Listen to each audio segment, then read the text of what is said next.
Kembali di Net Bali, seorang napi di Lapas Kerobokan ditangkap di Tres Narkoba Polda Bali di halaman rumah dinas Kalapas Kerobokan.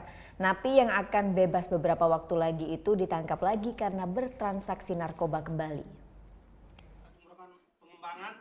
Samsul Arifin, warga binaan Lapas Kerobokan yang seharusnya bebas dalam waktu dekat, namun sayang dia kembali harus ditahan karena tersangkut kasus narkoba kembali.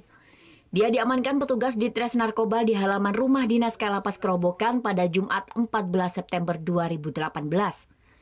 Penangkapan Samsul Arifin berawal dari tertangkapnya Muhammad Rizal yang ditangkap usai menerima paket narkoba di depan rumah dinas Kalapas Kerobokan.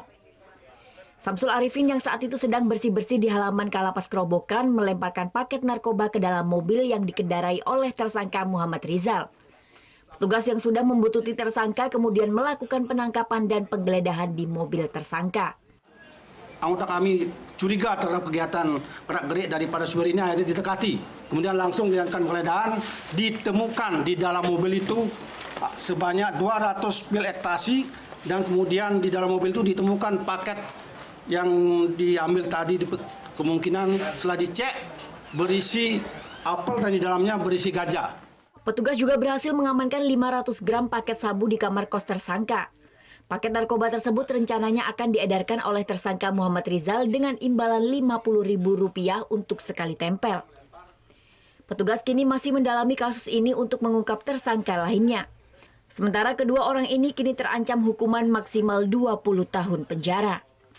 Surya Sanjaya melaporkan untuk Net.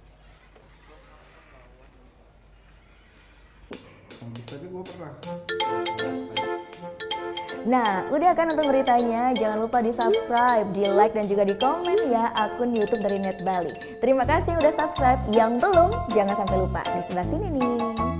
Subscribe.